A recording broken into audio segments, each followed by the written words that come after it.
1400년을 이어온 백제 무왕과 신라 선화공주의 지고지순한 사랑 이야기 서동설화. 그러나 명확한 역사적 진실의 등장으로 그 실체는 의심받고 있다.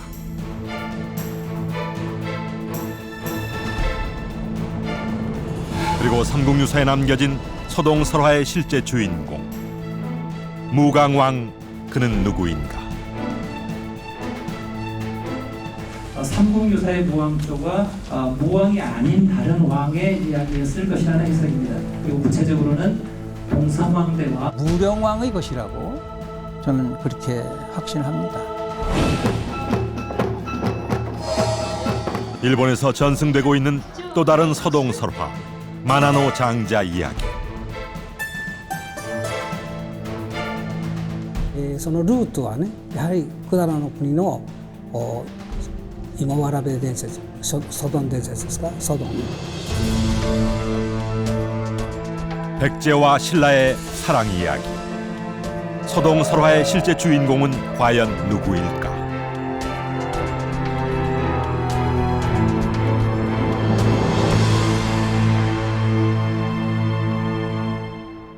국경과 신분을 뛰어넘는 아름다운 사랑 이야기 서동설화는 삼국유사 무왕조에 나오는 우리 역사에서 가장 극적이고 아름다운 사랑 이야기입니다. 오늘 역사 스페셜에서는 역사의 진실을 찾는 퍼즐 게임을 해보려고 합니다. 그동안 서동설화에 등장하는 서동은 백제 제30대 무왕이라는 것이 통설이었는데요. 하지만 다른 일각에서는 무왕이 아닌 다른 왕일 수도 있다는 주장을 제기하고 있습니다. 자, 과연 무왕은 왜 서동설화의 주인공이 아니라는 걸까요? 또 진짜 서동은 어느 왕이었을까요? 서동설화의 고향인 전라북도 익산. 고구마나 감자가 들어오기 훨씬 전부터 많은 이 땅에 뿌리를 내렸다. 말을 캐던 아이 서동. 서동의 서자는 마서자를 써서 붙인 이름이다. 그 무왕이 어렸을 때 우리 금마에서 태어났잖아요. 금마에서 태어났는데 오금산에서 이 서동말을 캐갖고 생활을 했다고 해요. 그래갖고 그 선화공주를 그 경주까지 가서 우리 금마로 데려온 동기도 이 서동말을 먹고 힘이 좋아서 그랬다는 그런 전설이 있고요. 땅속 깊숙이 뿌리 내리는 마처럼 서동설화는 익산 시민들의 마음속 깊이 자리 잡고 있다.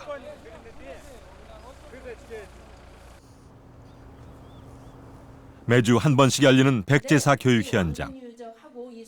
익산의 역사를 아우르는 서동설화는 아이들에겐 흥미로운 이야기다. 1400년 전의 사랑 노래 서동요는 현대어로 바뀌어 아이들에게 전해진다. 아름다운 공주님, 서공주님, 하나동이야 논에다가 군벌로 돌아가네.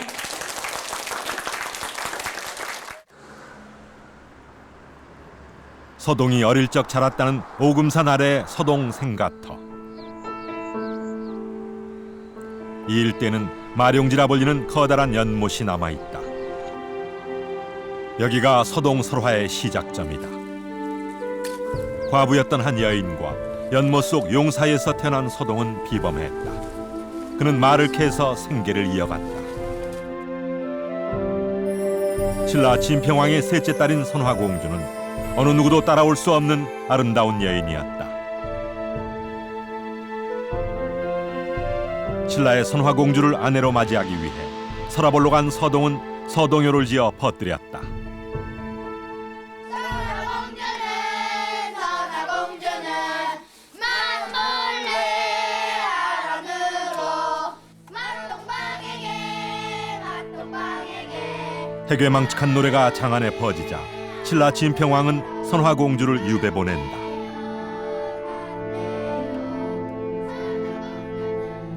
유배길에 서동을 만난 선화공주는 한눈에 사랑에 빠졌다.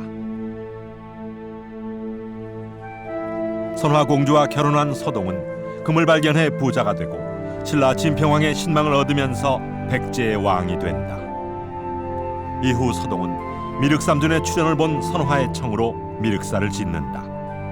이것이 백제 30대 왕 무왕과 선화공주의 사랑 이야기 서동설화다.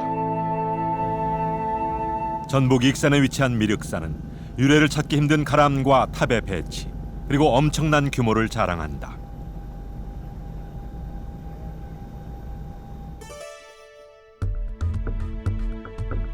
미륵사는 삼탑 삼금당의 독특한 양식으로 지어졌다.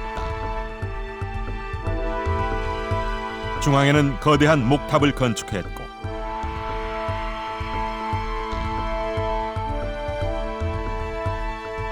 동쪽과 서쪽에는 석탑을 쌓았다. 세 개 탑 뒤에는 불당이 각각 자리했다.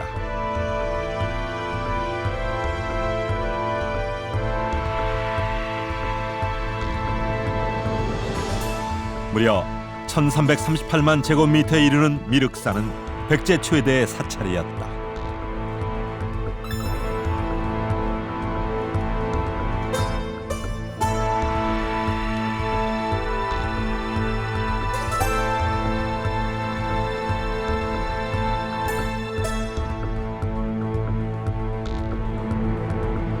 조선시대에 폐사된 것으로 짐작되는 미륵사는 대부분이 파괴됐고 서쪽의 석탑만 덩그러니 남았다.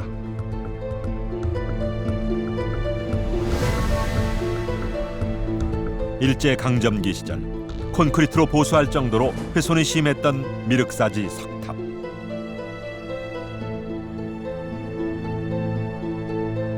그러나 이 탑은 서동설화를 역사적 사실로 증명하는 중요한 유적이다. 시민들도 서동설화를 역사적 진실로 믿고 있다. 그래서 결국에는 선화공주를 데려와서 살았다. 그런 내용으로 자세히는 모르겠습니다. 예, 근데 이제 그게 역사적인 사실로 알고 계시죠, 그거를? 예, 그렇게 알고 있습니다. 그러죠. 사실 이제 뭐 이게 실화지 오마자면 전설도 아니고 익산 근마에 그 서동이 무왕이 막 살았대요. 그러나 설화는 의심받고 있다. 2009년 1월 미륵사지 석탑을 복원하기 위한 마지막 해체 작업이 진행됐다. 탑의 기둥으로 여겼던 돌을 들어올리는 순간 가로 세로 25cm의 아담한 공간에 아무도 예상치 못했던 백제의 역사가 모습을 드러냈다. 1400년 전의 유물이라 하기엔 너무나 완벽한 보존 상태였다.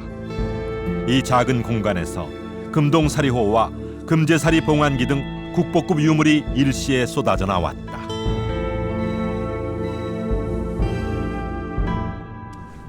처음 봤을 때는 대단하구나. 하여튼 입이 다물어지지 않을 정도로 놀랐습니다. 유물 수습 전문가 30여 명이 미륵사지로 급히 모였다. 심주석이 분리되고 2시간이 지난 상태. 유물의 변성을 막기 위해선 1시가 급했다. 오케이. 사리를 넣기 위해 만들어진 호리병, 금동사리호가 수습됐다. 세월로 인한 손상은 약간의 녹이 전부였다. 사리를 모시게 된 내력을 적은 금제사리 봉안기도 수습됐다.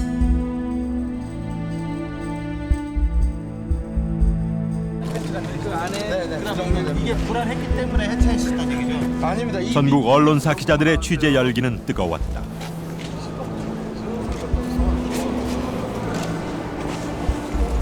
(30cm도) 되지 않은 작은 공간. 이곳에서 무령왕릉과 백제 금동 대향로에 비견되는 백제사 최대의 고고학 성과가 이루어진 것이다.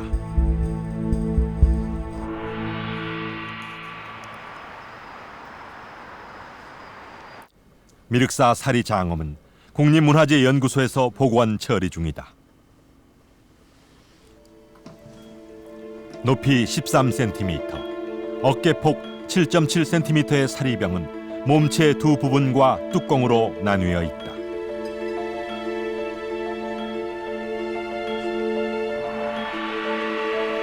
백제인은 이 조그마한 사리호에 꼼꼼히 백제를 그려 넣었다. 뚜껑에서 내려와 둥근 몸체를 감싸는 화려한 문양. 연꽃을 본뜬 연화문은 백제를 상징하는 대표적인 문양이다. 발굴 당시 사리외호는 못으로 고정되어 있었다. 엑스레이 촬영 결과 사리호 안에는 또 다른 작은 사리병이 숨겨져 있었다. 2년의 시간이 흐른 지금 작은 사리병은 분리됐다. 4.6cm의 사리내호는 순금으로 만들어졌다. 지금 이 금제 사리내호 같은 경우에는 이 금제다 보니까 부식이 거의 안 된 상태입니다. 그래서 원래의 모습대로 그대로 출토가 되었고 실제로 이제 처리를 하는 과정에서도 원래의 모양들이 그대로 이제 살아났습니다. 아름다운 무늬와 모양, 개방적이면서 화려했던 백제의 아름다움이 완연히 녹아있는 걸작이다.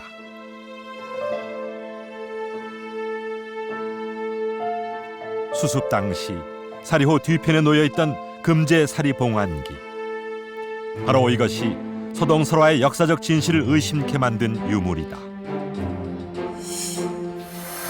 백제 왕후 사택적덕의 딸, 무왕 서동의 아내가 백제 관리의 딸이라는 것이다.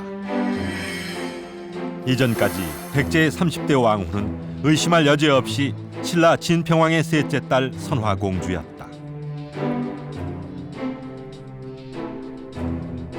그러나 사택적덕녀라는 뜻밖의 이름이 등장하면서 선화공주의 존재는 불투명해졌다. 이 선화공주가 전혀 등장하지 않고 전혀 예상하지 못했던 사택적덕이라고 하는 유력자의 딸이 등장하고 있기 때문에 우리는 그렇게 보면 무왕 쪽 이사를 일단 의심스럽게 보고 접근해가지고 점검해보는 그런 자세가 기본적으로 가지고 있어야 할 자세가 아닌가. 지금 이 기록하고 삼국유사를 대비시켜 놓고 본다면 우리는 지금 선화공주가 지금 이쪽 그 미륵사 장근과 관련해서 설명되기는 굉장히 어려워져 있죠. 선화공주의 실체가 부정된다면 백제 30대 무왕은 서동설화의 주인공이라고 단언할 수 있을까?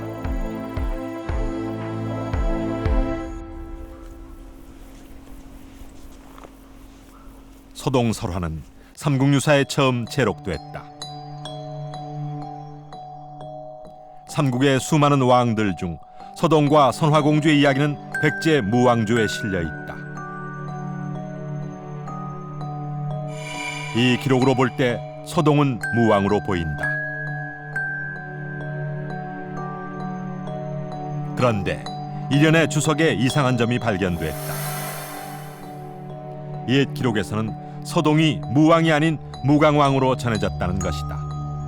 하지만 백제에는 무강왕이 없기 때문에 저자는 서동설화의 주인공을 무왕이라고 판단한 것이다.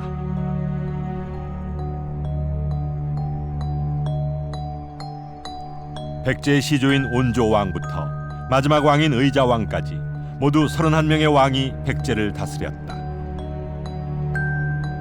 일련의 지적처럼 무강왕이라는 왕은 존재하지 않았다.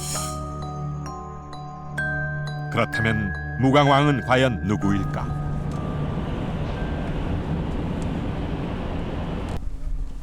안녕하세요. 네. 안녕하세요. 반갑습니다.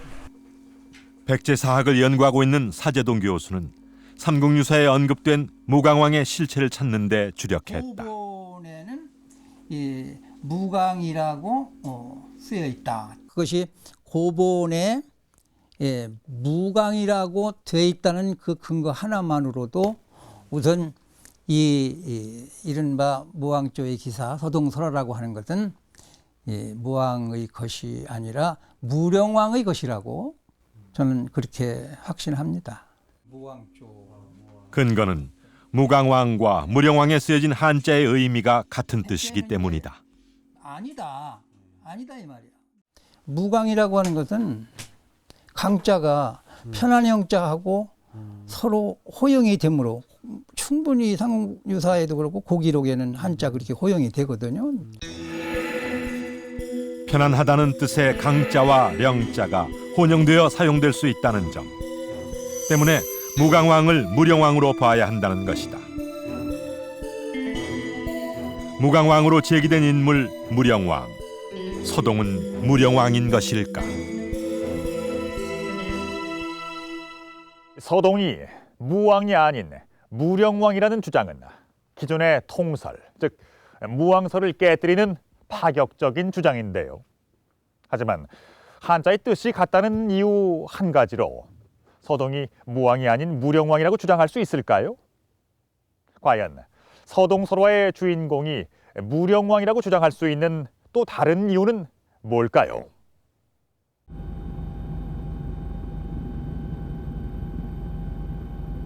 (1971년 7월) 한 왕릉이 무덤의 주인을 분명히 알리는 명문과 함께 그 모습을 드러냈다.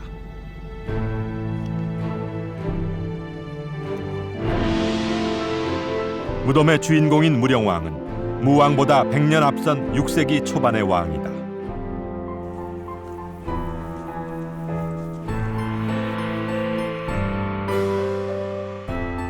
왕릉에서 출토된 화려한 유물들은 오랜 시간 쌓여온 백제의 기술과 미적 감각의 결과물이었다.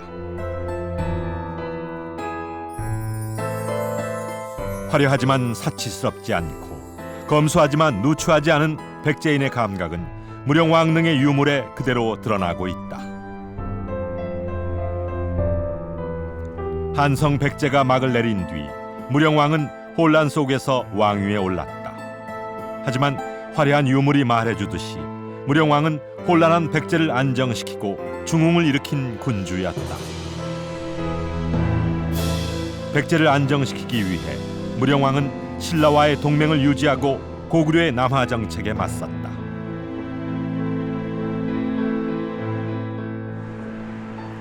반면 신라와의 관계가 가장 악화됐던 시기의 왕, 그가 무왕이었다. 무왕을 중심으로 볼 때 무왕의 역사적인 행적과 이 서동설화의 서사문맥과를 비교해 볼 때 그 점에 있어서 우선 역사적인 배경이 너무도 상반된다는 거죠. 7세기 초반 백제 30대 왕이었던 무왕은 신라를 가장 집요하게 공격했던 왕이었다.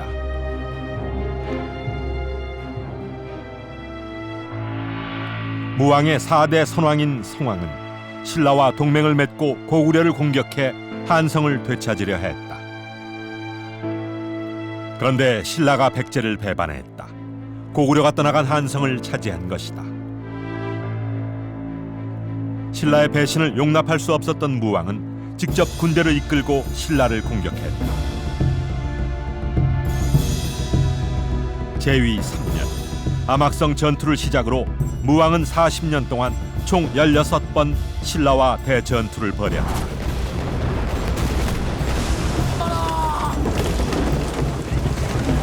무왕이 서동이 아닐 가능성이 여기에 있다. 만약 선화공주를 왕비로 맞이했다면 장인의 나라인 신라와의 대규모 전쟁은 이해하기 힘들다는 것이다.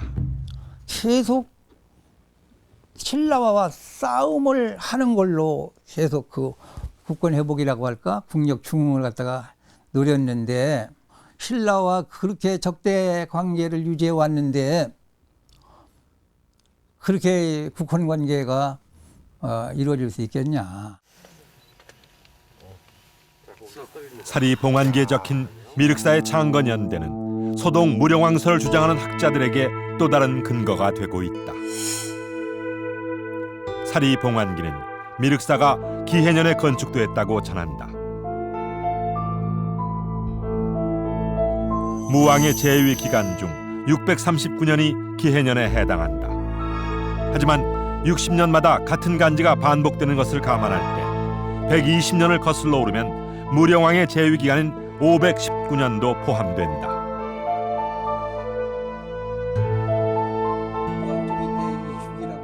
따라서 미륵사는 무왕이 아닌 무령왕대에 조성됐을 수도 있다는 것이다. 철옹성처럼 완전히 무왕대에다가 초점을 맞춰서 계속 논의하기 때문에 그것이 논리적이든 비합리적이든 간에 이렇게 쌓이다 보니까 무왕 이외의 예의는 무력하게 되거나 의미가 없는 것처럼 돼버렸어요. 무왕대하고는 결부가 안 되고 무령왕대의 그러한 문물이 사찰 문물이 창건될 수 있었다라고 하는 얘기가 훨씬 더 합리적이라고 하는 그런 문제가 있습니다. 무령왕이 서동일 가능성을 내비치는 몇 가지 증거들. 그렇다면 무령왕은 서동인 것일까? 지난 11월 한 학술대회에서 서동으로 추정되는 또 다른 왕이 지목됐다. 삼국유사의 무왕조가 무왕이 아닌 다른 왕의 이야기였을 것이라는 해석입니다. 그리고 구체적으로는 동성왕대와 무령왕대에 있었던 사실이 와전된 것이었다는 해석이었습니다. 왕흥사조차도 기존의 통설을 뒤엎는 또 다른 가설. 서동 동성왕설은 어떤 근거로 제기된 것일까? 기존에 제기되어지는데 이게 이제 얼만큼 다시 이제 그게 논쟁을 끌어낼지는 또 학계가 좀 더 좀 지켜봐야 될 일로 생각을 합니다. 지금 제가 서 있는 이곳은 익산 왕궁리입니다. 이곳은 원래 왕이 거처했다는 왕궁터로 알려진 곳이죠. 잘 아시는 것처럼 왕궁이 건설된다는 것은 천도가 시행돼야만 가능한 일입니다. 하지만 국내 역사서에는 백제가 이곳 익산으로 천도를 했다는 기록이 남겨져 있지는 않습니다. 그렇다면 익산에 남겨져 있는 왕궁터는 어떻게 설명해야 할까요? 일부 전문가들은 백제가 사비로 천도하기 전 웅진시대 몇몇 백제 왕들이 익산을 중요한 도시로 판단하고 개발을 시작했다고 주장하고 있습니다. 그리고 그 중에서도 가장 적극적이었던 왕으로 동성왕을 거론하고 있는데요. 자, 그렇다면 이 동성왕이 곧 서동이었던 걸까요?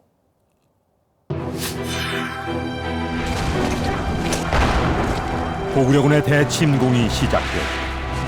7일 만에 백제는 500년 도읍지였던 한성을 빼앗겼다.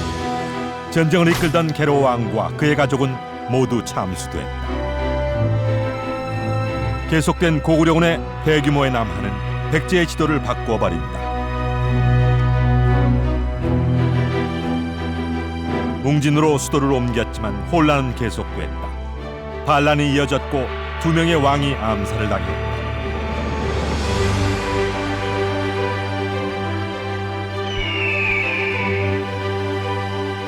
그러자 일본에 머물고 있던 백제 왕족 중 일부가 본국으로 귀환한다.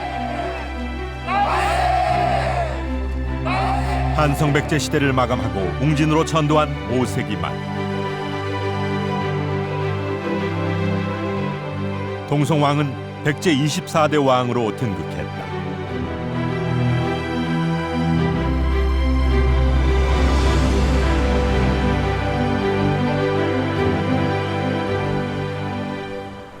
산 정상에 자리 잡은 공산성은 앞으로는 큰 강을 둔 천혜의 요새다.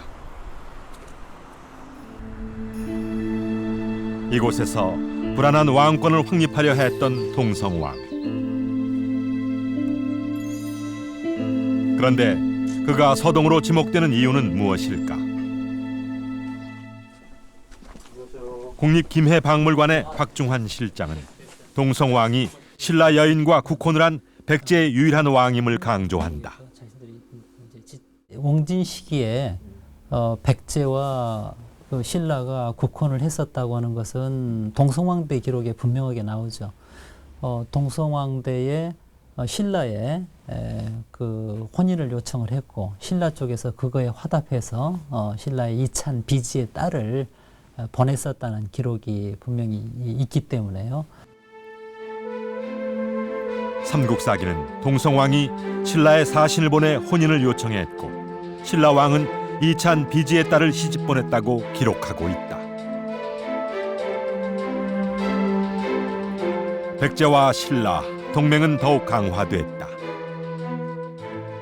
우호관계를 유지해 나가기 위해서 최선의 방법은 전쟁이 아니라 위선의 우호관계를 유지해 나가는 것이었기 때문에 동성왕이 이 결혼을 먼저 요청을 한 거죠. 외교술이었던 겁니다. 웅진 시기에는 실질적으로 백제와 신라가 군사적인 협력 관계에 있었고 또 실질적으로 기록 속에서도 백제와 신라가 결혼을 했었다는 그런 기록이 나오고 있기 때문에 이거는 충분히 그러한 시대를 배경으로 했었던 설화였다고 해석할 수가 있는 것이죠. 그렇게 해석하는 게 또 타당한 것이고요.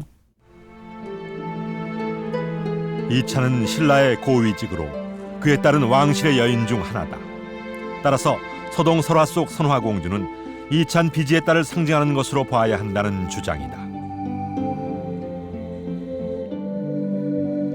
동성왕이 서동인 또 하나의 가능성은 동성왕의 이름이 서동의 발음과 유사하기 때문이다. 동성왕의 이름과 관련이 있습니다. 동성왕의 이름이 모대 이렇게 전하고 있는데 이 이름이 서동의 우리말 그 훈인 맞동과 음이 비슷하다고 하는 것이죠. 서동은 말을 캐는 아이라는 우리말을 한자로 적은 것이다. 중국 기록에 동성왕은 모대, 모도, 말다로 불렸는데 서동의 한글 표현인 마동과 비슷하다. 그렇다면 동성왕은 서동 설화의 무대인 익산을 어떻게 보았을까? 박중환 실장은 동성왕이 익산 개발을 시도했다고 주장한다. 실제로 익산에는 도시를 방어하기 위한 산성과 대규모 사찰, 그리고 왕이 거주했었다는 의미를 지닌 왕궁리 유적이 남아있다.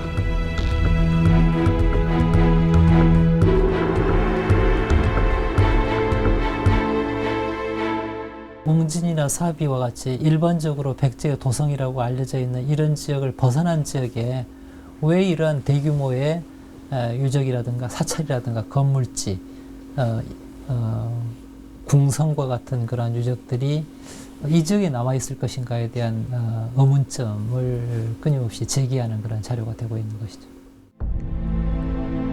몇몇 연구자들은 동성왕이 웅진에서 그리 멀지 않은 익산을 배후도시로 낙점했다고 보고 있다. 한국학중앙연구원의 조경철 박사도 익산 경영을 시도한 왕으로 동성왕을 지목하고 있다. 동성왕의 그 익산에 대한 관심은 그 탐나라고 하는 지역에서 지금의 제주도로 비정이 되기도 하는데요. 그 지역에서 이제 그 백제의 조공을 바치지 않게 됩니다.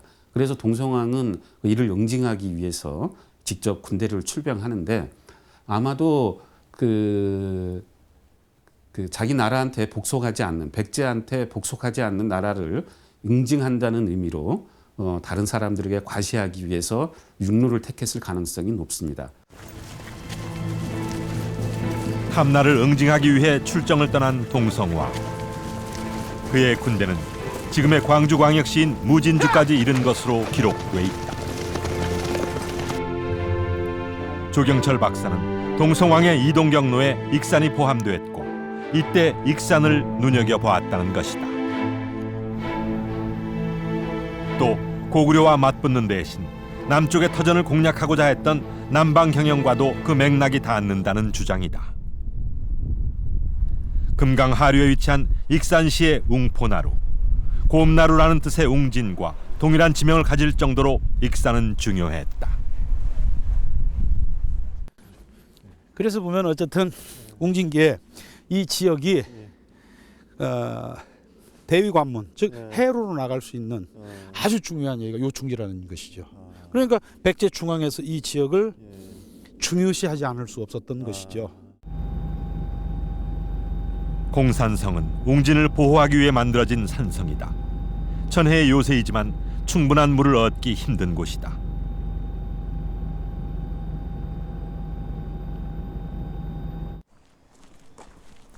백제인들은 식수를 저장하기 위해 저수조를 만들었다. 우물은 6세기 초 웅진 시기가 끝나고 사비로 전도하면서 폐기됐다. 발굴 조사가 진행되면서 이곳에서는 다량의 기와가 발견됐다. 그런데 7세기 사비 시기에 사용된 것으로 알려진 파문 기와가 6세기까지만 사용됐던 공산성 우물에서도 발견됐다. 그래서 이 지역, 그러니까 공산성 추정왕궁지는 적어도 백제가 공주에 머물 때 시설을 했었던 거, 그 시기 사용했던 기와가 사용된 것이다 이렇게 알 수가 있는데, 문제는 파문 기와인데요. 최인선 교수는 파문 기와의 사용 시기를 7세기로 한정지어서는 안 된다고 말한다. 공산성 추정왕궁지라든가 금물지 유구에서 나오는 파문 와당과 공반된 유물을 봤을 때 475년 천도 이후부터 그런 유적들이 조형이 됐는데 그런 초기 유물들하고 같이 나온다는 거죠. 고고학에서 공반 유물은 편년에 있어서 절대적입니다. 같은 시기로 보아야 합니다. 따라서 파문을 7세기 전으로 볼 이유가 없다는 거죠. 익산 왕궁리 유적지에서도 같은 모양의 파문 기와가 발굴됐다.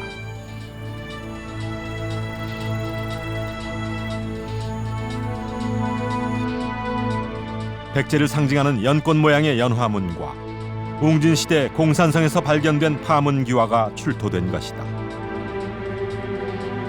물결 무늬가 바람개비 모양으로 조각된 파문 기와의 모습.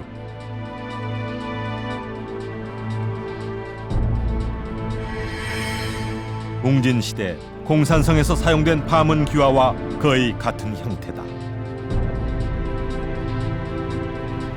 따라서 일부 전문가들은 익산 경영이 7세기 무왕 때보다 이른 웅진시기에 이루어졌을 것이라고 보고 있다.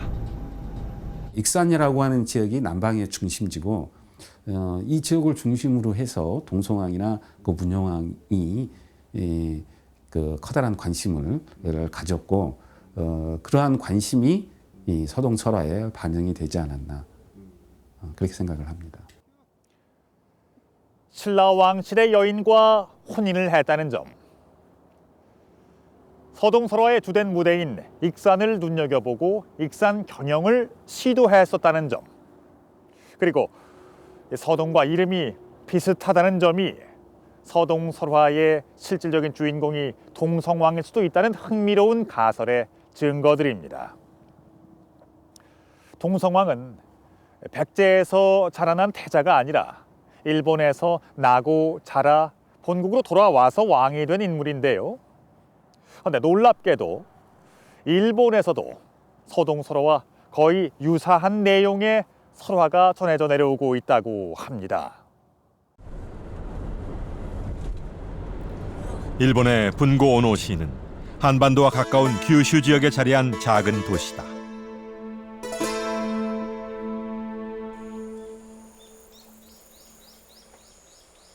이곳에는 많은 시민들의 사랑을 받고 있는 절이 하나 있다.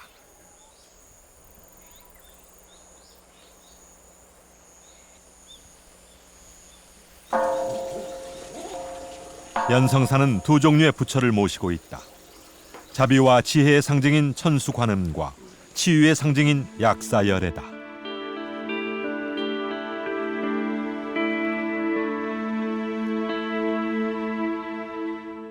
よくその仏像を見ると左手に壺を持っています。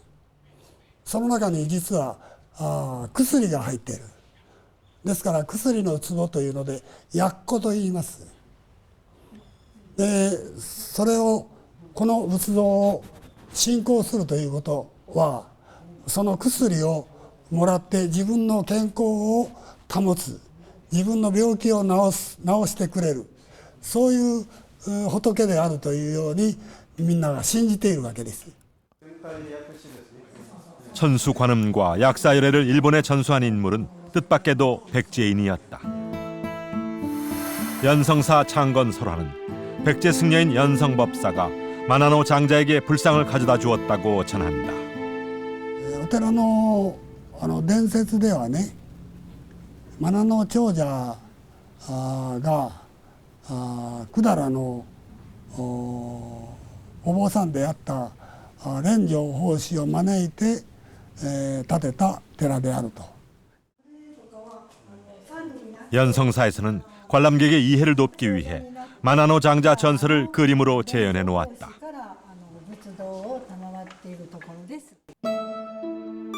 어릴 적 마나노 장자는 숯을 굽는 아이로 불렸다.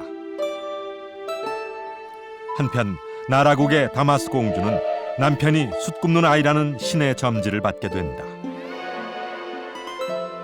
오랜 여행 끝에 숯을 굽는 아이를 만난 다마스 공주는 신의 점지를 일러주며 결혼을 청한다. 다마스 공주와 결혼한 소녀는 금을 발견해 큰 부자가 되고 만석군이라는 뜻의 마나노 장자로 불리게 된다. 이후 마나노 장자는 백제에서 전해진 불교를 숭배하게 되고 일본을 찾은 백제의 승려 연성법사에게 절을 지어줄 것을 부탁한다. 연성법사는 마나노 장자의 부탁을 받아들여 연성사를 창건하게 된다. 한나라의 공주와 결혼을 한다는 점, 황금을 발견해 부자가 된다는 점, 이후 절을 창건한다는 내용까지 소동설화와 마나노 장자의 이야기는 매우 흡사하다.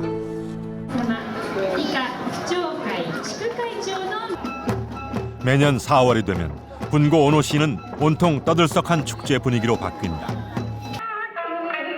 모두의 사랑을 받고 있는 아름다운 이야기. 마나노 장자 전설이 대대로 전해지도록 시민들은 스스로 마나노 장자 연구회를 설립했다. 그리고 익산시와의 교류를 통해 소동설화의 존재도 알게 됐다. 本当に私たちのマナノ長者伝説と同じような伝説が韓国にありましてね、そして語り部の方がお話ししてくれたと。本当にその時びっくりしました。そのルートはね、やはり百済の国の芋わらべ伝説、ソドン伝説ですか、ソドン。そのお話がね、やはりルーツだと思っております。 시의 중앙도서관에는 마나노 장자 전설이 쓰여진 우치야마기가 보관돼 있다. 연성사 6대 주지가 절에서 전해 내려오던 장자 전설을 채록한 것이다. 그런데 익숙한 단어가 나타난다. 그것은 백제. 또 백제와의 교역을 통해 선진 문물을 받아들였음을 알 수 있는 내용도 곳곳에 쓰여져 있다. 당시에 그 백제 그 선동에 장디는 용백이라는 사람이 수천의 보물을 이쪽으로 싣고 왔습니다.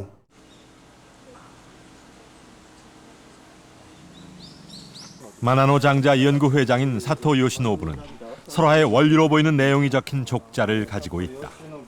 このページが東国から始まって終わりが同じ。2ページ目も 연성사 주변에 살던 가문에서 기록하여 가보로 전승되는 것이다.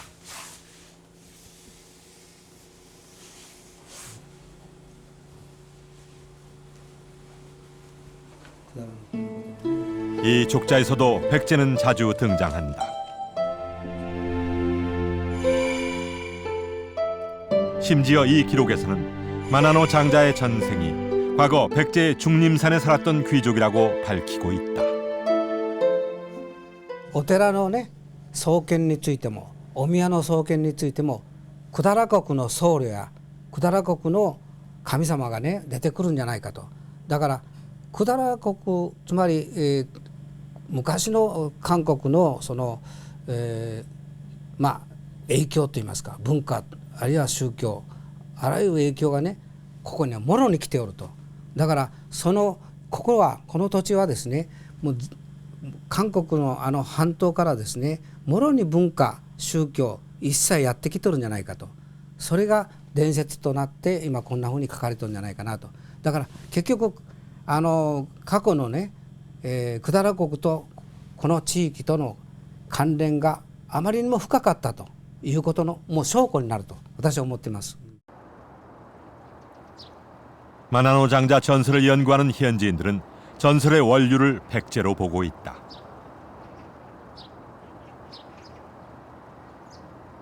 그렇다면 마나노 장자는 어느 시기의 인물일까?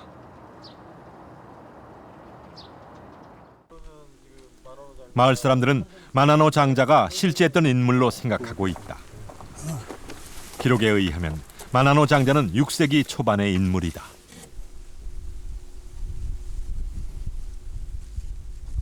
케이타이天皇の3年、つまり6世紀の初め頃、ここに生まれたというその伝説があるわけです。 마나노 장자 전설이 기록된 우치야마기에 마나노 장자가 태어난 해는 케이타이 천황 3년, 즉 서기 509년으로 적혀 있다.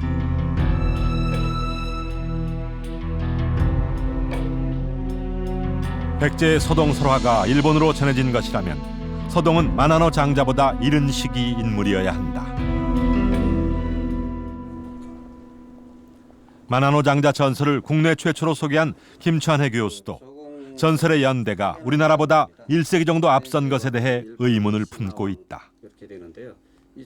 서동을 무왕으로 봐서 7세기로 잡으면 이쪽이 그 한국 쪽 설화가 원류인데 이쪽이 6세기 초반 중반을 배경으로 하는데 너무 그 한국 그 설화가 연대가 낮지 않냐 해가지고 하는 그런 모순이 생기는 거거든요. 동성어로 봤을 때는 이치가 이쪽하고 비교를 해봤을 때 이치가 딱 떨어진다. 이래서 저는 그 서동을 동성어로 봐야 된다. 이런 견해를 저는 가지고 있습니다. 일본에 전래된 서동설화, 그리고 그 바탕이 된 서동설화와 미륵사.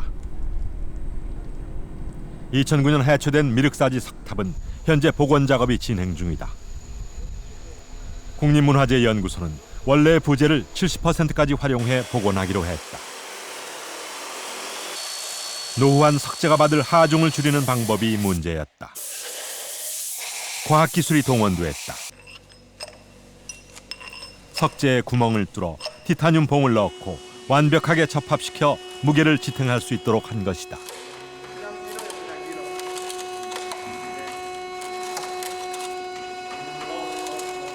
세계에서도 드물게 시도되는 복원 방법이다. 외국에서도 간혹 쓰이긴 합니다만 저희들처럼 이렇게 그 티타늄을 사용하고 이렇지는 않고요. 보통 보면 납 같은 것을 사용하고 이 외관을 복원하는 것이 목적입니다. 저희들처럼 구조적으로 이렇게 부재를 재사용하는 경우는 거의 없다고 보시면 됩니다. 미륵사는 당대 백제의 석조 기술이 총동원된 건축물이었다. 백제 불교사의 가장 큰 건축물.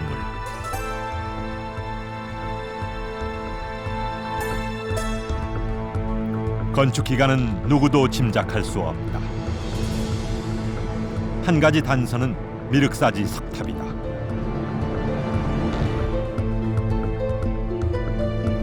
석탑의 양식은 현존하는 모든 석탑보다 우선한다. 목탑에서 석탑으로 넘어오는 최초의 양식이라는 것. 따라서 현재 7세기 무왕대로 비정되어 있는 석탑의 건립연대를 더 이른 시기로 재검토해야 한다는 의견도 존재한다.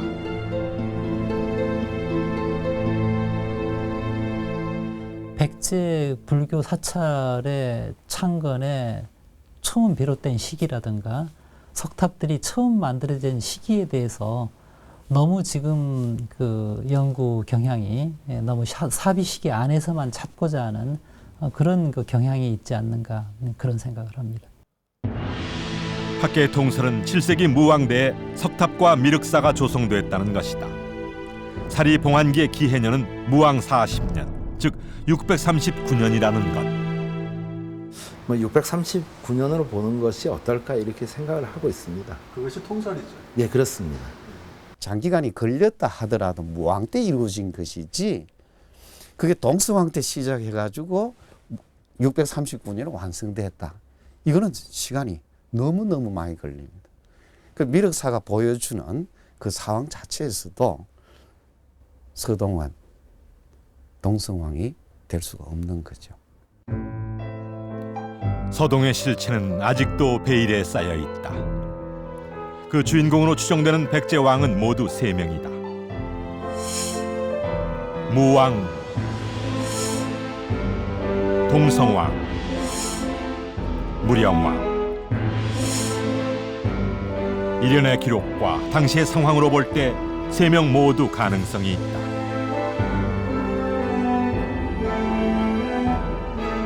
아직 백제사의 미스터리를 풀어줄 비밀의 열쇠는 풀리지 않고 있다.